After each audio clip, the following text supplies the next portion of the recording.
Qué bueno poder tenerles acá y decirles que es la oportunidad de encontrarse con el Señor. Amén.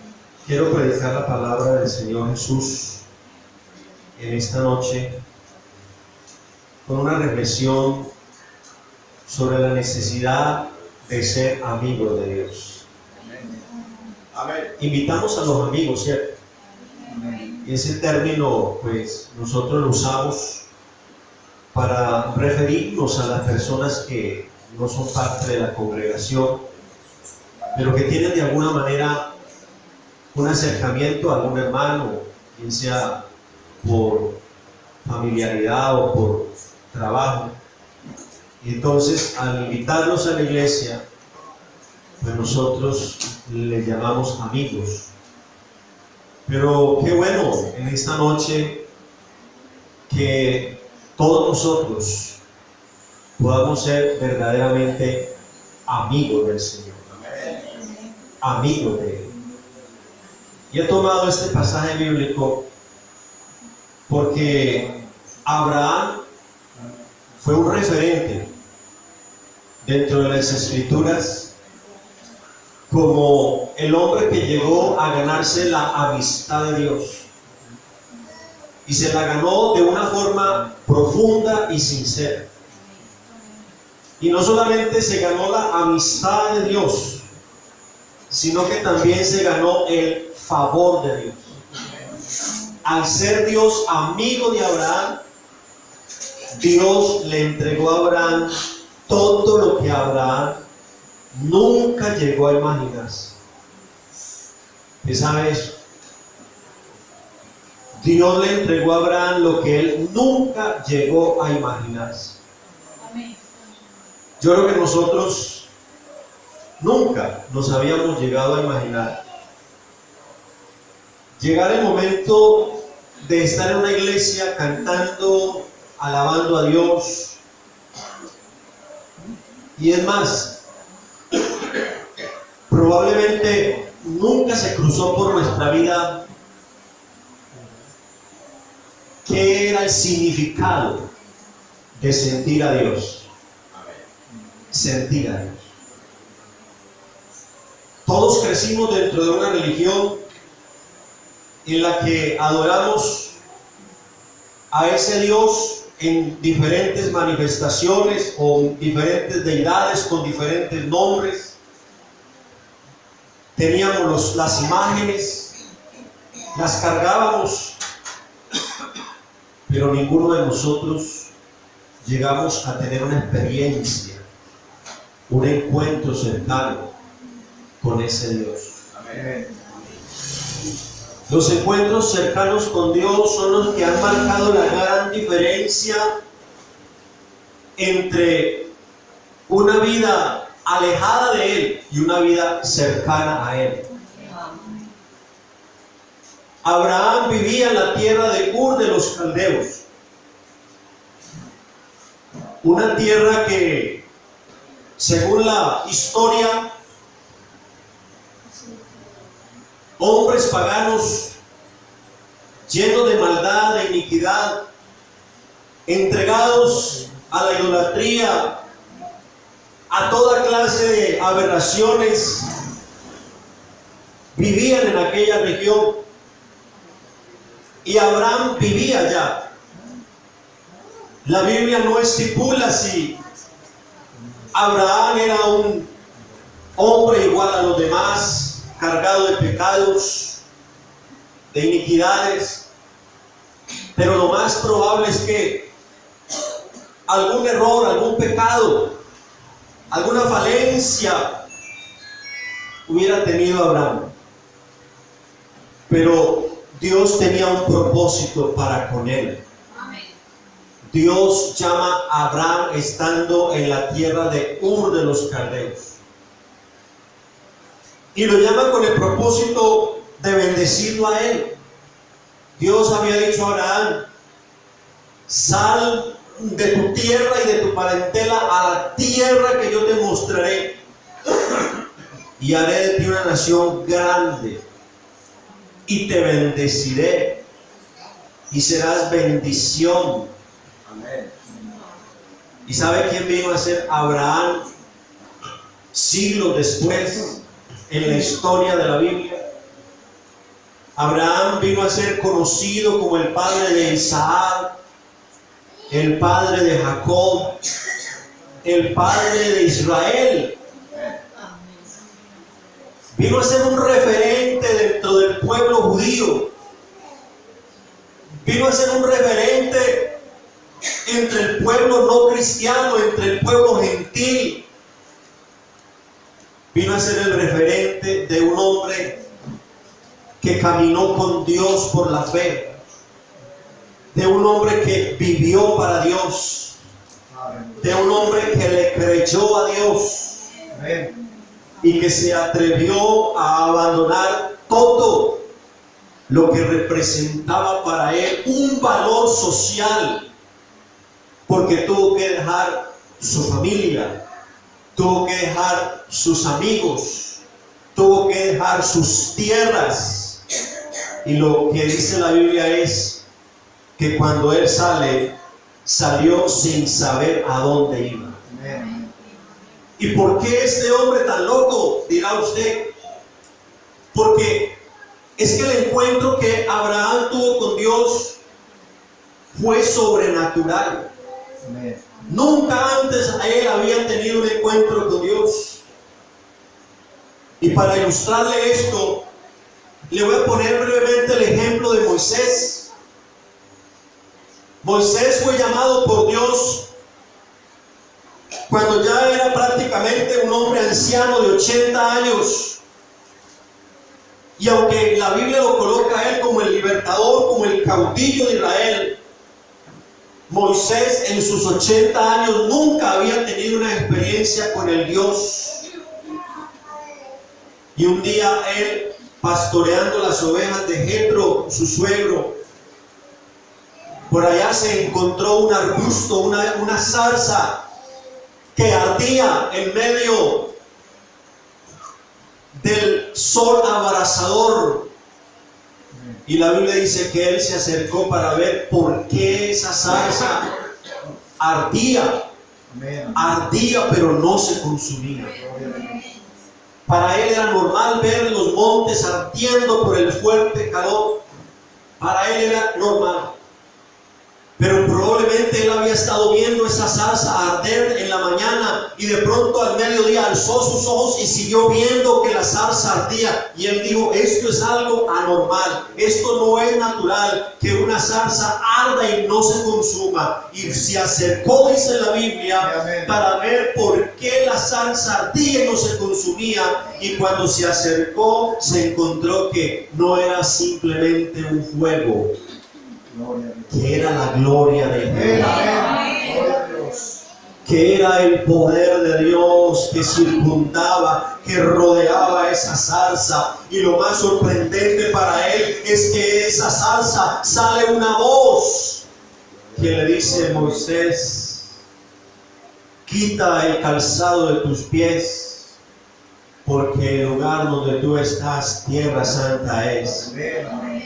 Ese día Moisés tuvo el primer encuentro con Dios, un encuentro sobrenatural. Y por eso Moisés obedeció a Dios. Por eso Moisés le creyó a Dios.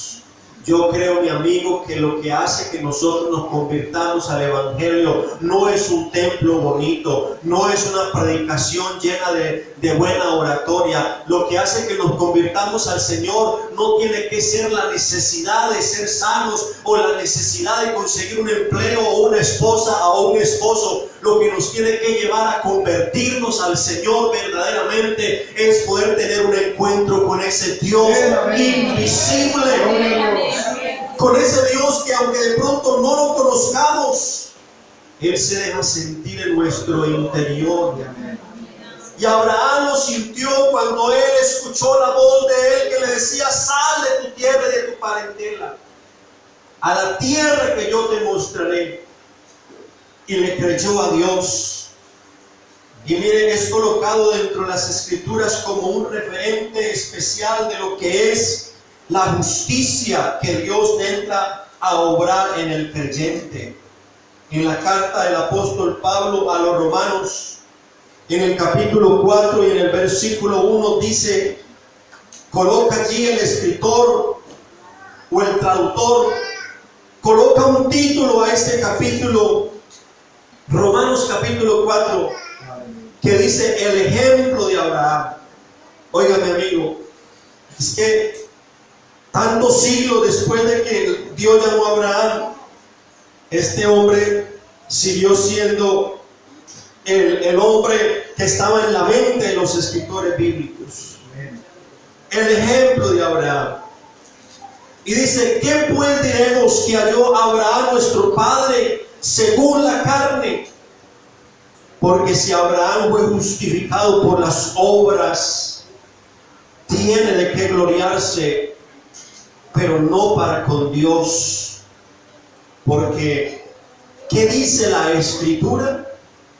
Verso 3, creyó Abraham a Dios, oiga, y le fue contado por justicia. Así de simple. Abraham le creyó a Dios, no cuestionó a Dios. ¿Por qué me sacas de mi tierra? Tengo una sociedad ya prácticamente que me ha cobijado, que me ha rodeado. Tengo amigos, tengo negocios. Soy un hombre pudiente en Ur. Vengo de una familia ilustre. Pero Dios simplemente le dice, sal. Y cuando Abraham sabe que no es cualquier ser, que no es por allá San Gregorio ni San Benito el que lo está llamando, sino el Dios vivo y verdadero. Amén. Abraham dice, aquí no hay forma de cuestionar este llamado. Aquí no hay forma de dudar de quién es el que me llama. El que me llama es el Dios creador de los cielos y de la tierra. Bendito el nombre de Jesús. Y le cree a Dios. Y su fe le es contada por justicia. Fue justificado por Dios. Y esa justificación que Dios obra en Abraham es también el referente para usted, estimado amigo, en esta noche. Porque quiero darle vuelta a esto y quiero decirle que la fe en Dios es importante porque nos abre un camino a la gracia. Nos abre un camino a la gracia. Por eso dice por aquí Romanos capítulo 5, el verso 2, por quien también tenemos entrada por la fe a esta gracia. ¿Y sabe usted qué es la gracia de Dios, estimado oyente? Es el favor inmerecido de parte de Dios para el hombre pecador. Es el favor inmerecido. Como quien dice, Dios tiene un favor grande. Dios tiene un premio grande, un regalo grande para con el pecador, aunque sea inmerecido. ¿Qué merecía Abraham? Ser olvidado. ¿Qué merecía Abraham para ser llamado? Nada, no merecía nada. Pero Dios lo llama. Y lo llama para bendecirlo. Lo llama para prosperarlo. Porque uno después ve en el capítulo 13 del libro de Génesis que cuando Abraham se levanta de Egipto nuevamente para retomar a la tierra prometida, la Biblia pone de precedente diciendo, y era Abraham riquísimo. No era un pobre, no era un desventurado, era un hombre riquísimo, porque Dios lo estaba bendiciendo a él. Hermanos, cuando nosotros nos convertimos al Señor, hermano, Él nos hace riquísimos. Así no tengamos el carro último modelo. Así andemos en reloj 4. Él nos hace riquísimos. Porque Dios ha llamado a los pobres de este mundo, dice la Biblia, para que sean ricos en fe y herederos de la vida eterna. Pero ahora volvamos a eso. La salvación en el Señor es por gracia. Y no es por obras para que nadie se gloríe. Porque como dice acá el versículo 4 de Romanos, el capítulo 4, al que obra no se le cuenta el salario como una gracia, sino como una deuda.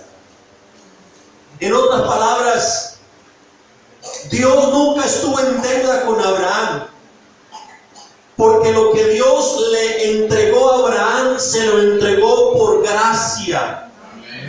Porque él le creyó a él y Abraham le creyó a Dios y su fe le fue contada por justicia. ¿Qué tengo yo que hacer para la salvación de alguien?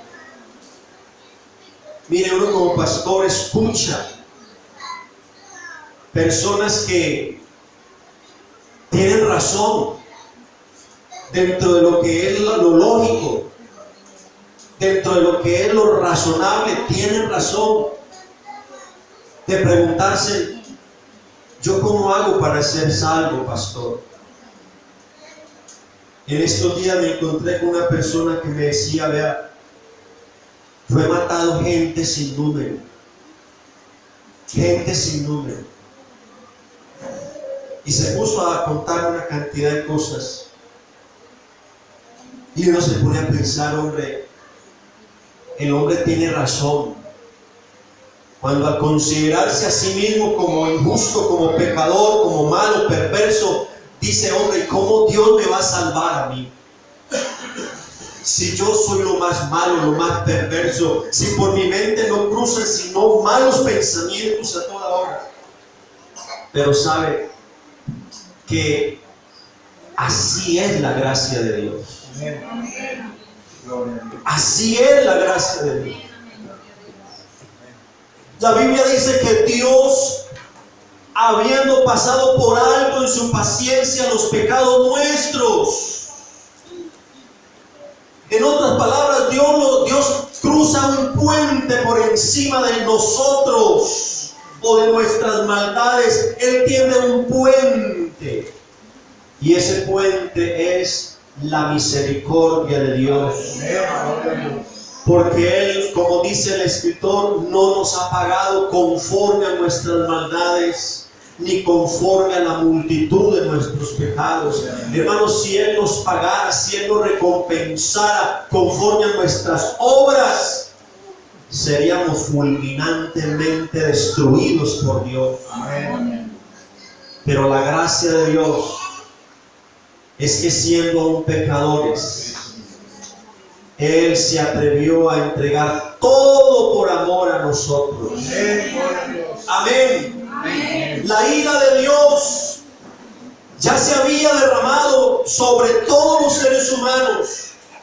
La Biblia dice que la ira de Dios se revela desde el cielo contra toda impiedad e injusticia de los hombres que detienen con injusticia la verdad. La paga del pecado ya estaba cargada en la cuenta de Dios. La paga del pecado del hombre ya estaba escriturada: la muerte. Era lo que todos nos merecíamos. No merecíamos nada sino la muerte, porque habíamos pecado, habíamos ofendido a Dios. La ira de Dios se derramó desde el cielo contra toda impiedad e injusticia de los hombres. Pero el mismo Dios que decreta la sentencia, el mismo Dios que lanza el juicio contra el pecador, Él dice: un momento, yo como Dios lo puedo hacer. Puedo sentenciar al hombre a morir. Puedo sentenciar al hombre a las prisiones perpetuas en la oscuridad eterna. Yo lo puedo hacer porque soy Dios. Pero él también dice, hay un momento, yo también puedo hacer lo otro. Yo puedo humanarme, yo puedo bajar abajo, yo puedo vestirme también de carne, yo puedo también nacer como el hombre, yo también puedo vivir como el hombre y yo también puedo hacer algo por el hombre. Eso es lo bonito, ¿cierto? Que él como Dios podía amarnos desde el cielo, pero no podía salvarnos. Y aunque a usted le parezca ilógico eso, tiene algo de razonable. Dios podía amarnos desde el cielo, pero no podía salvarnos, porque la distancia entre Dios y el hombre es mucha, y porque para Dios acercarse al hombre, el hombre primero tenía que estar en paz con él. Entonces, ¿qué se inventó Dios?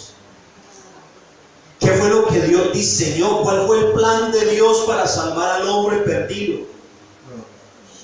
El plan que Dios diseñó es que Él mismo se despojó, Él mismo se despojó de su trono de gloria. No le importó ser Dios como algo a que aferrarse, dice la Biblia. Se despojó de su trono de gloria y dice que estando en la condición de hombre se humilló a sí mismo, haciéndose obediente hasta la muerte y muerte de cruz. Lo que Él hizo en la cruz, en el Calvario, fue simplemente ser el vicario filii Dei, el redentor nuestro, el sustituto nuestro, que cayó toda la ira de Dios sobre Él, claro. Así de sencillo. Dios decretó el juicio sobre el hombre, pero Él mismo tomó el juicio para el hombre. La Biblia dice que Él cargó el pecado de todos nosotros y por su llaga fuimos nosotros curados. Aleluya. Así de sencillo. Dios no quiso que nosotros nos fuéramos a perder, que nos fuéramos a condenar. Entonces lo que hizo este Dios grande y poderoso fue que como Dios simplemente tomó la forma humana, y estando en la forma humana cargó sobre su cuerpo todas nuestras maldades, todos nuestros pecados. Y como la ira de Dios estaba revelada contra la injusticia del hombre, no contra el hombre. A veces se piensa que Dios quería castigar al hombre. No, Dios quería castigar la injusticia del hombre, el pecado del hombre. Por eso dice que la paga del pecado es la muerte. Cristo cargó la muerte por nosotros. Cristo llevó nuestros pecados. Cristo llevó nuestros dolores, llevó nuestras enfermedades. Y entonces, ¿cómo obra la justicia de Dios en la vida suya? ¿Qué tiene que ver este cuento de Abraham? ¿Qué tiene que ver el hecho de que la Biblia nos diga que Abraham fue amigo de Dios? De que Abraham fue justificado por la fe. Tiene que ver mucho. Porque así como Abraham fue justificado por Dios por el simple hecho de creerle a Dios, usted y yo también somos justificados en Él por el simple hecho de creer en lo que Él hizo. Eso es lo único que Dios pide. Que sea difícil de creerlo, que sea difícil de entenderlo, sí. Pero hermano, créalo, amigo, créalo. Créalo.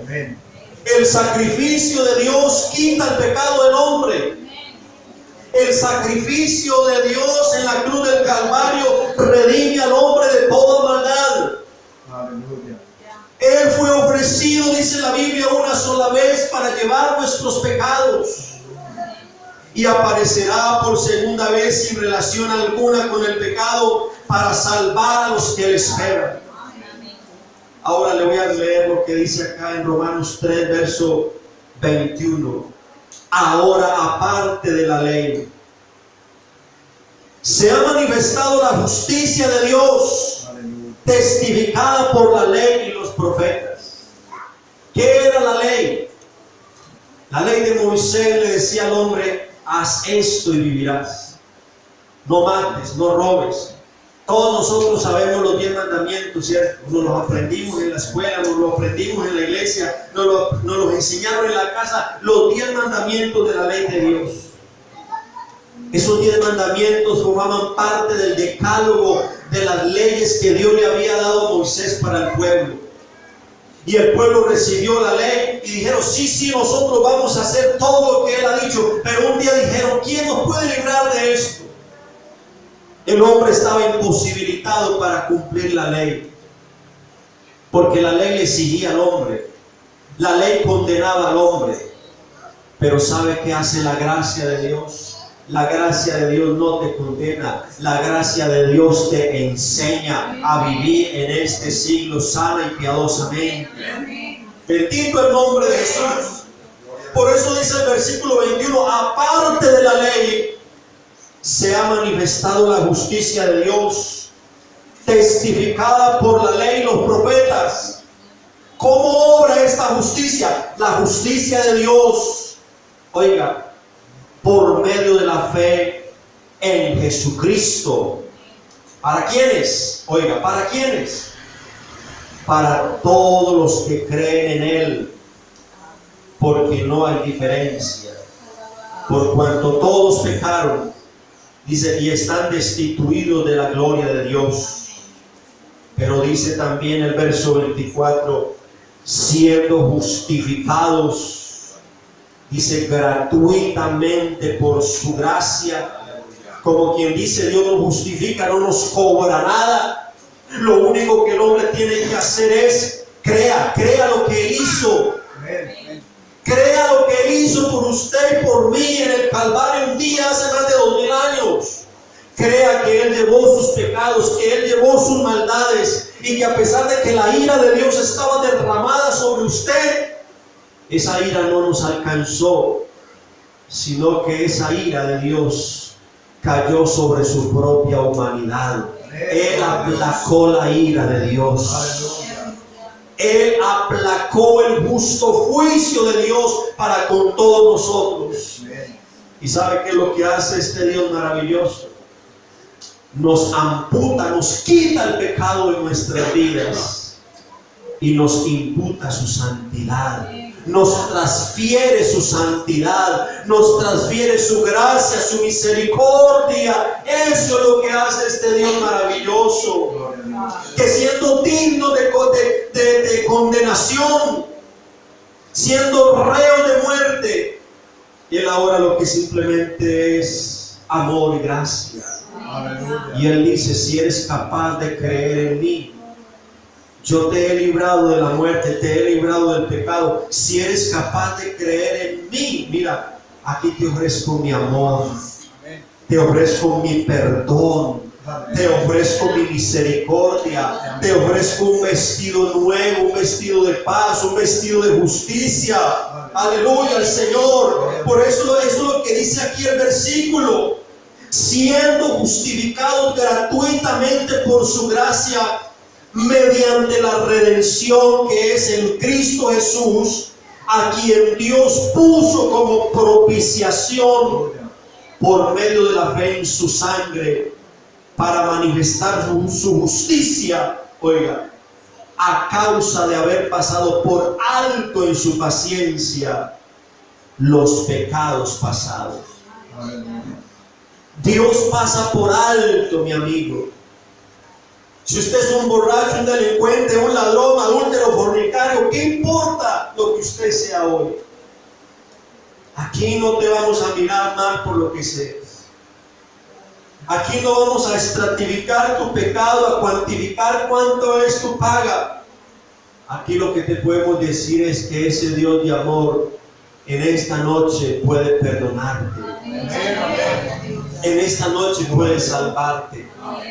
Pero simplemente si te atreves a creer. Porque Abraham fue justificado por la fe, porque le creyó a Dios.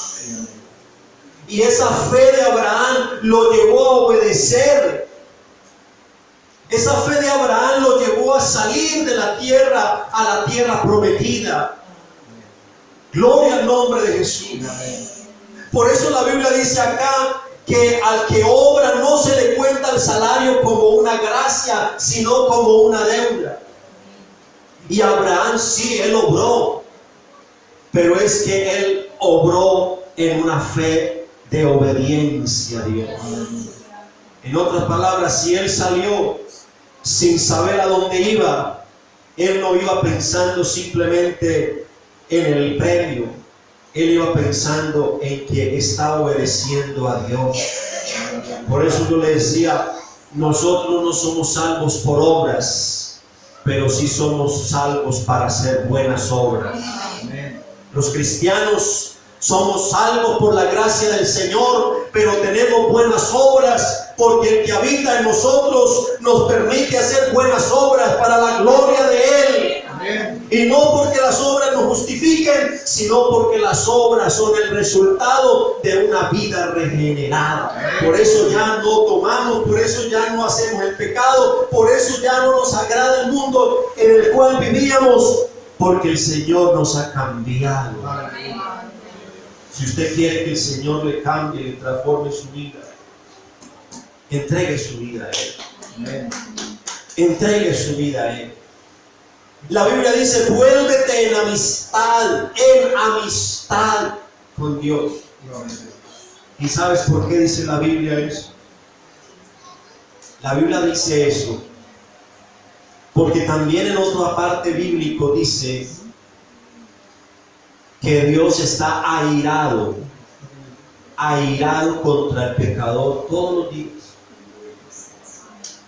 O sea que la decisión es nuestra. Dios está airado.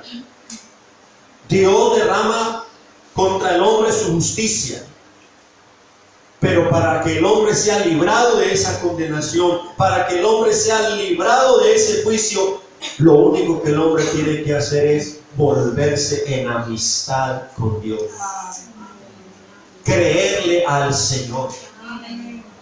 Creer que el sacrificio de Cristo en el Calvario no fue algo que simplemente quedó allí para la historia, para que cada año, como comúnmente nosotros nos acostumbramos, cada año tiene que nacer el niño y entonces también cada año hay que volverlo a crucificar. No, eso ante Dios no cuenta. Eso es tradición del hombre. Él ya vino una sola vez. Amén. Él ya murió una sola vez. Amén. Él llevó nuestros pecados una sola vez. Y la Biblia dice que aparecerá por segunda vez, sin relación con el pecado, para salvar a los que le esperan. Amén. Para salvar a los que se atrevieron a creerle a Él. Amén.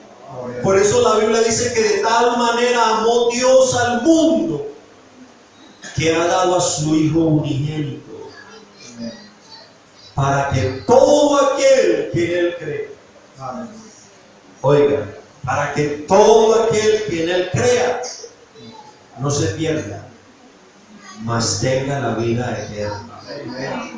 Habrá esta noche alguien que se atreva a creerle al Señor.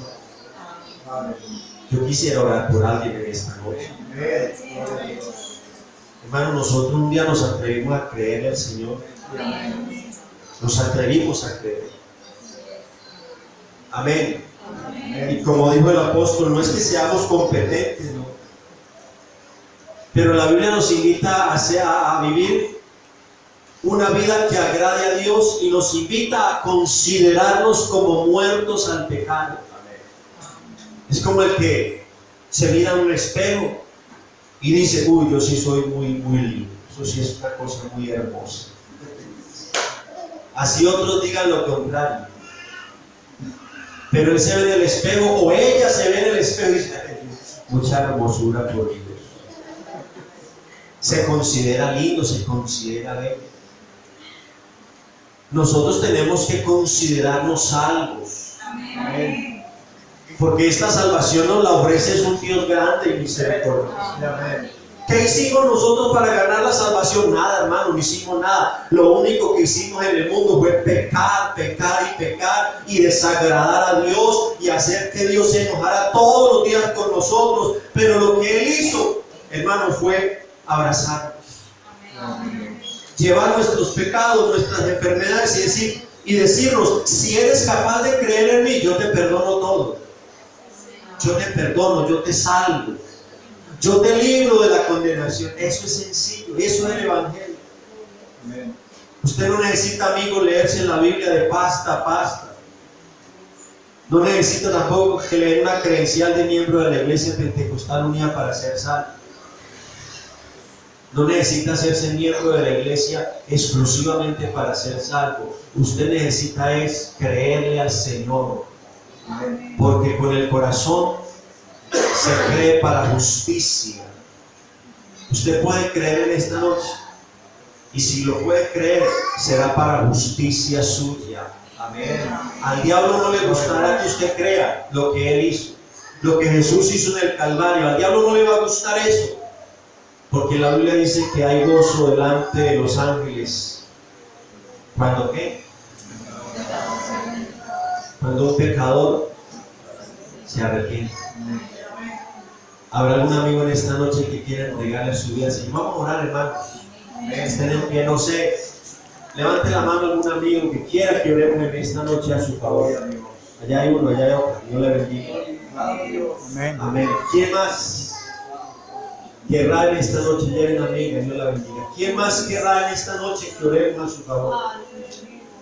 Aquí hay un Dios con nosotros, lleno de amor, de bondad, de misericordia.